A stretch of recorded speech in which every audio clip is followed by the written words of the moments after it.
Mbanje kubasuhuza nizere ko ameze neza murere mu bice bitandukanye by'igihugu. Aha dufite verb to call. Ushobora kuvuga ngo I have called you. Bivuze ngo naguhamagaye. I have called you. Naguhamagaye. Bivuze iki rero? Nawe ubwawe ujye usoma iriya nteruro ya mbere cyangwa se ukisobanukirwa uvuga ngo I have called you. Urabyumvishe ko tugiye kwiga kuvuga ibikorwa byabaye mu kanya kashize. I have called you. Naguhamagaye. Tukagira verb to close. Ivuga gufunga. Ushobora ngo I have closed the door. Bivuze ngo namaze gufunga umuryango. I have closed the door. Namaze gufunga umuryango. Ni nkuko umuntu yakubwira uti se wasoje gufunga, tugenda ukamubwira uti yes I have closed the door. Yego namaze gufunga umuryango. Bisanzwe. Tukagira to open, to sleep. To sleep. To sleep bivuze gusinzira. Iyo igiye guhinduka iba slept. Yego, ubwo ngubwo namwe ndakeka ibanga ryo kwa mwako ntero nkiriya mwese muribona. Niba slept muri past bivuze ko ni nabwo buryo tuyikoreshamo tuvuga ibintu runaka. Urugero I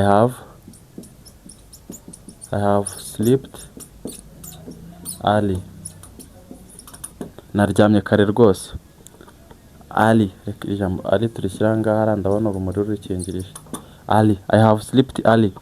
Naryamye kare. So abenshi ikibazo muri kwibaza ubu ngubu ndakizi, muri kwibaza uti se formule yo gukora interuro nka ziriya ni iyihe, ni gute umuntu nawe ashobora kuyikorera. Icyo nicyo tugiye kureba muri aka kamwanya.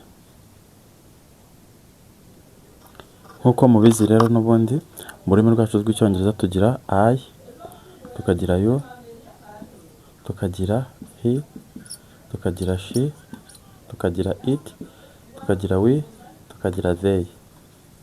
Ibyo byo murabizi cyane kuko ni inshuro nyinshi nagiye mbyigisha. Nyuma y'ibyo ngibyo rero, iyo ibyo ngibyo ubizi bishaka kuvuga ibikorwa byabaye hashize, kuri wowe uravuga ngo I have, you have. Ariko iyo tugeze kuri he biba he has, she has, it has, we have, they have. Ariko iyi have nubwo turi kuyikoresha mu buryo bwa formule. Ntabwo iyi have turi kuyikoresha mu buryo bwo kuvuga ngo mfite. No, turi kuyikoresha mu buryo bwa formule. Urugero I have eaten. Ubwo wavuze ngo namaze kurya. You have eaten. Wowe wamaze kurya. He has eaten. We yamaze kurya w'igitsina gabo. She has eaten. We yamaze kurya w'igitsina gore. It has eaten. Cyo cyamaze kurya. It ikoreshwa ku bintu ubwo ni nkuko uri kuvuga imbwa. We have eaten. Twe twamaze kurya. They have eaten. Bo bamaze kurya. Bivuze ngo dusanzwe dufite verb to eat. Dusanzwe dufite verb to eat ivuga kurya. Ubwo tugiye kuyikora muri past iba eaten. Iyi ni past participle ya verb to eat, icyo twita past participle. Abizi murabizi ariko dushaka kuzafata isomo rirambuye tukabibasobanurira neza cyane. So bivuze iki rero? Bivuze ngo anga dufite formule iteye gutya. Wowe iyo ushaka kuvuga igikorwa wakoze hashize uravuga ngo I have, hano karenzaho verb yahindutse muri past participle.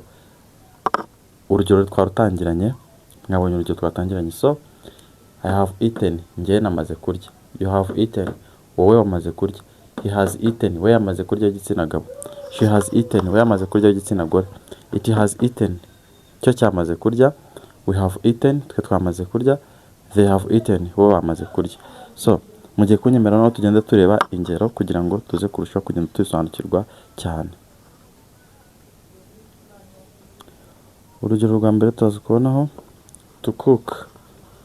To cook guteka. To cook aho ushaka kubikoresha uvuga ngo I have cooked rice. Bivuze ngo natetse umuceri. I have cooked rice. Natetse umuceri. To cook tukabona urugero uvuga ngo I have cooked rice. Natetse umuceri. So to go, verb to go ivuga kugenda. To go aho ushobora kuvuga ngo I have gone to the market bivuze ngo nagiye ku isoko. I have gone to the market, nagiye ku isoko. I have gone to the market. Ninjya nkoresha verb uku nguku nyikoresheje ni uburyo isanzwe yandikwamo. Ahangaha ni uburyo igenda ihindukamo go iba gone. I have gone to the market, nagiye ku isoko.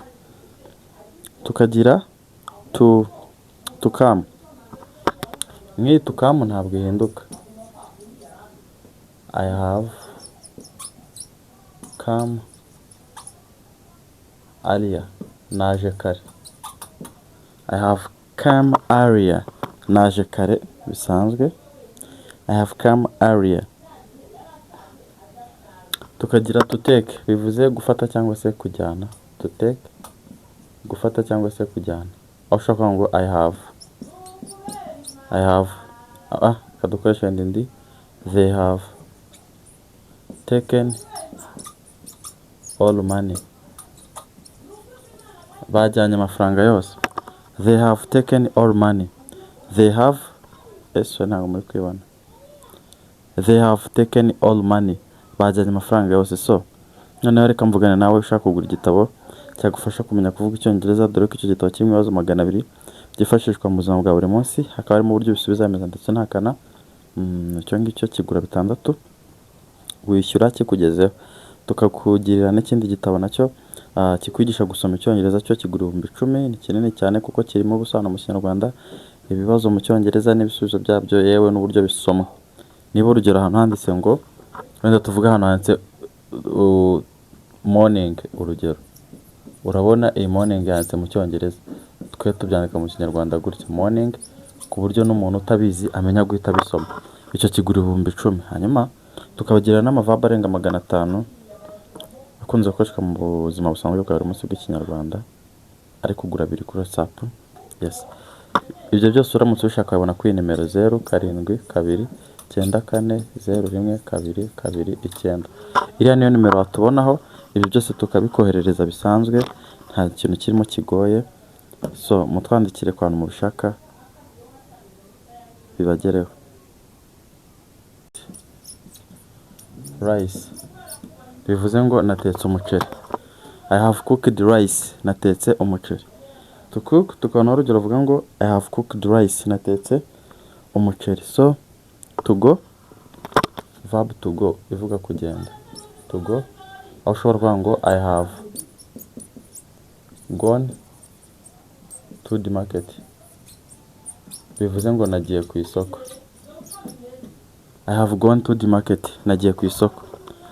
I have gone to the market. Ninjya nkoresha verb uku nguku nyikoresheje ni uburyo isanzwe yandikwamo. Ahangaha ni uburyo igenda ihindukamo go iba gone. I have gone to the market, nagiye ku isoko. Tukagira to come. Nk'iyi to come ntabwo ihinduka. I have come earlier, naje kare. I have come earlier, naje kare bisanzwe. I have come earlier. Tukagira to take bivuze gufata cyangwa se kujyana. To take gufata cyangwa se kujyana. Aho ushaka ngo I have kadukoresha ndi they have taken all money. Bajyanye amafaranga yose. They have taken all money. They have ntabwo muri kwibona. They have taken all money. Bajyanye amafaranga yose. So noneho reka mvugane nawe ushaka kugura igitabo cyagufasha kumenya kuvuga Icyongereza, dore ko icyo gitabo kirimo ibibazo 200 byifashishwa mu buzima bwa buri munsi, hakaba harimo uburyo bisubiza ameza ndetse n'akana. Icyo ngicyo kigura 6, wishyura kikugezeho. Tukakugirira n'ikindi gitabo nacyo kikwigisha gusoma Icyongereza, cyo kigura 10,000. Ni kinini cyane kuko kirimo ubusobanuro mu Kinyarwanda, ibibazo mu Cyongereza n'ibisubizo byabyo, yewe n'uburyo bisomwa. Niba urugero ahantu handitse ngo wenda tuvuga hano handitse morning, urugero urabona iyi morning yanditse mu Cyongereza, twe tubyandika mu Kinyarwanda gutya morning, ku buryo n'umuntu utabizi amenya guhita bisoma. Icyo kigura 10,000. Hanyuma tukabagira n'amaverb arenga 500 akunze gukoreshwa mu buzima busanzwe bwa buri munsi bw'Ikinyarwanda, ari kugura 2 kuri WhatsApp. yes. Ibyo byose uramutse ubishaka wabona kuri nimero 0724010229. Iriya niyo nimero watubonaho, ibyo byose tukabikoherereza bisanzwe, nta kintu kirimo kigoye. So mutwandikire ku bantu mubishaka bibagereho.